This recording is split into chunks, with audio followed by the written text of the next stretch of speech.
న్యాయంగా ధర్మంగా ఏది న్యాయం ఏది అన్యాయమో ఏ రకంగా ఉంటే ఆ రకంగానే చేస్తాం. అన్యాయం అయితే చేసే ప్రసక్తే లేదు. వీళ్ళు వెనకాల ఉండి ఏమన్నా ఎంత పెద్దోళ్ళైనా కూడా నువ్వు రాసుకో, వీళ్ళకైనా నేర్పించి పంపించినారా అన్ని కోణాల్లో ఇస్తాం. వీళ్ళకి ఎంత పెద్దోళ్ళు నేర్పించినా కూడా వాళ్ళని కూడా చట్టం ముందు నిలబెడతా.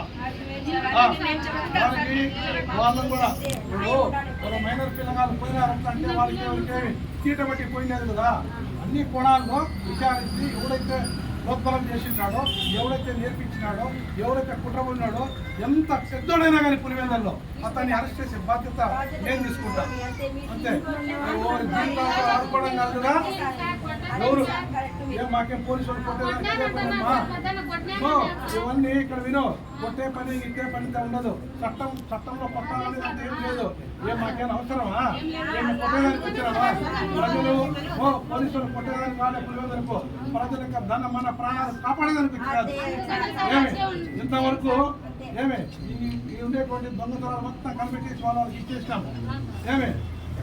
దొంగలు చేస్తాం, మంచి చేస్తాం, చెడే చేస్తాం. దేనికి సమాధానం చెప్పాలో దానికి చెప్తా. నీ బిడ్డ కాదు, నేను వెనకలు ఏమైనా ఉన్నారా అని చెప్పి నేను అనుమానం పడతాను. అనుమానం నాది నివృత్తి చేసుకోవాలి. ఎంత పెద్దోళ్ళైనా వాళ్ళు నేర్పించి పంపించినారు అని అంటే ఎవరైతే నేను పుడింగ్ అని చెప్పుకుంటాడో ఆ పుడింగిని కూడా వదలలేదు. ఓకేనా? రైట్. నాకు 3 గంటలు కనపడండి, మాట్లాడతాను. రైట్.